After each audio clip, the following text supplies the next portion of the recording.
दोस्तों आज के इस वीडियो में अपने सिखों के गुरु के बारे में स्टडी करेंगे। तो सिखों के प्रथम गुरु थे गुरु नानक जी। इनका जन्म कब हुआ था? इनका जन्म 1469 में लड़काना साहिब में हुआ था, तलवंडी। ठीक है, गुरु नानक जी का जन्म कब हुआ था? 1469 में लड़काना साहिब तलवंडी में हुआ था। इन्होंने लंगर व्यवस्था की क्या करी थी? शुरुआत करी थी। गुरु नानक जी के बारे में अपन को ये ध्यान रखना है। 1469 में लड़काना साहिब तलवंडी में इनका जन्म हुआ था। इन्होंने लंगर व्यवस्था की शुरुआत करी थी। इसके बाद दूसरे नंबर गुरु है गुरु अंगद। अंगद के जी के बारे में ध्यान रखना है। लंगर व्यवस्था को नियमित किया था इन्होंने।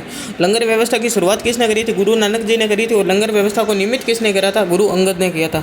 ठीक है, इसके अलावा देखो गुरुमुखी लिपि की शुरुआत इन्होंने करी थी। इसको याद करने का तरीका बताओ। देखो मुख क्या होता है? शरीर का अंग होता है। अंगद अंग यानी शरीर का अंग मुख शरीर का अंग। तो गुरु अंगद के बारे में क्या ध्यान रखना है? गुरु अंगद जी के बारे में ध्यान रखना है। गुरुमुखी लिपि की शुरुआत करी थी और ये मयू के समकालीन थे। लंगर व्यवस्था को क्या करा था इन्होंने? नियमित रूप दिया था। और लंगर व्यवस्था की शुरुआत किसने करी थी? गुरु नानक जी ने करी थी। तो ये दो गुरु हमने पढ़ लिया। तीसरे नंबर गुरु पे चलते हैं। तीसरे नंबर गुरु है अमरदास जी, गुरु अमरदास। तो इन्होंने लवन पद्धति को शुरुआत किया था। ये विवाह से संबंधित थी। लवन पद्धति को शुरुआत करा था और 22 गद्दियों की स्थापना की थी अमरदास जी ने। 22 गद्दियों की स्थापना किसने करी थी? अमरदास ने करी थी। गुरु अमरदास जी ने करी थी 22 गद्दियों की स्थापना।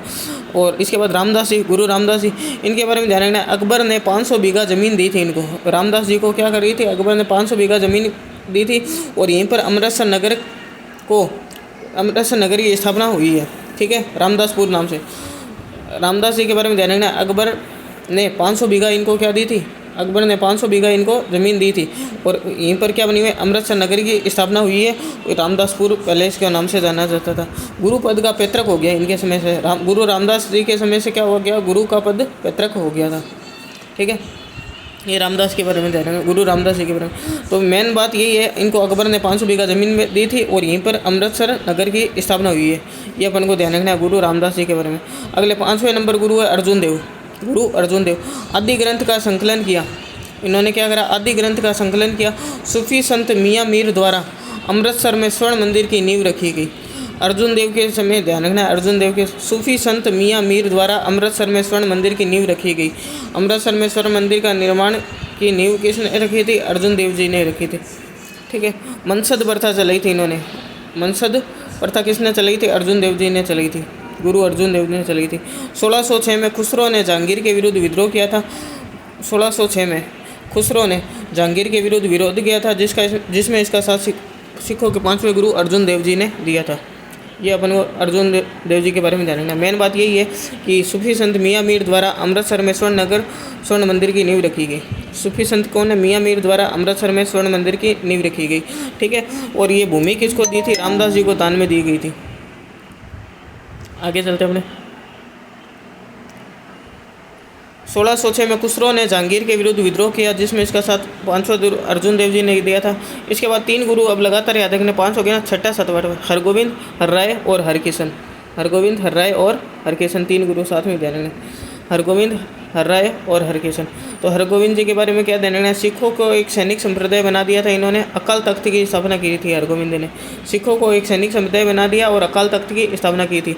हर्राय के बारे में ध्यान रखना है। दारा सिखों की मदद करी थी इन्होंने। क्या करा था? दारा सिखों की मदद करी थी। और हरकिशन के बारे में क्या ध्यान रखना है अपन को? और इनकी मृत्यु, हरकिशन के बारे में ध्यान रखना, इनकी मृत्यु चेचक की रोग की वजह से हुई थी। ठीक है, इतने इंपॉर्टेंट नहीं है, ये नाम ही ध्यान रखना है इनका। ये ध्यान रखना है। सिखों को सैनिक समुदाय किसने बना दिया? हरगोविंद ने। अकाल तख्त की स्थापना किसने करी थी? हरगोविंद जी ने की थी अकाल तख्त की स्थापना।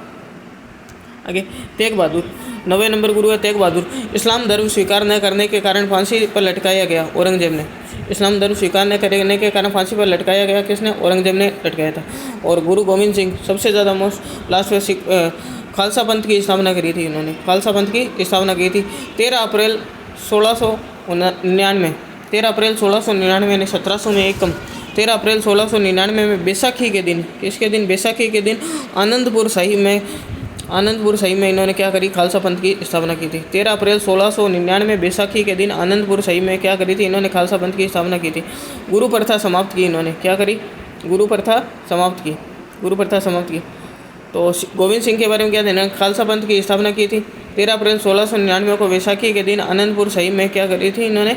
गोविंद सिंह ने स्थापना। 13 अप्रैल 1699 में बैसाखी के दिन आनंदपुर साहिब में खालसा मत की स्थापना की थी, गुरु प्रथा समाप्त कर दी इन्होंने, गुरु प्रथा समाप्त की। अब देखो सिखों के जो गुरु है उनके नाम याद करने का ट्रिक, नानक के अंग अमर राम अर्जुन, नानक के अंग, नानक के क्या अंग, कौन है अंग, अमर राम अर्जुन। नानक से बन गया गुरु नानक, अंग से बन गया गुरु अंगद, अमर से बन गया अमरदास, राम से बन गया रामदास, अर्जुन से बन गया अर्जुन देव, 5 हो गए। अब 3 आगे अपन को सीधे याद रखना। पहले एक बार नानक के अंग कौन है, अमर राम अर्जुन, नानक के अंग कौन है, अमर राम अर्जुन, अमर राम अर्जुन, नानक के अंग है अमर राम अर्जुन। अंग से देखो नानक से बन गया गुरु नानक हो गया, अंग से बन गया अंगद, अमर से बन गया अमरदास, राम से बन गया रामदास, राम से बन गया रामदास, और अर्जुन से बन गया अर्जुन देव। ये 5 हो गए गुरु। अब छठे हरगोविंद, हर्राय, हरकिशन, ये तीनों लाइन से याद करने हैं, हरगोविंद, हर्राय, हरकिशन, हरगोविंद, हर्राय, हरकिशन। 9वें नंबर गुरु है तेग बहादुर और 10वें नंबर है गुरु गोविंद सिंह। ये सिखों के 10 गुरु है। तो ये आज अपने इस वीडियो में सिखों के 10 गुरु का अध्ययन किया।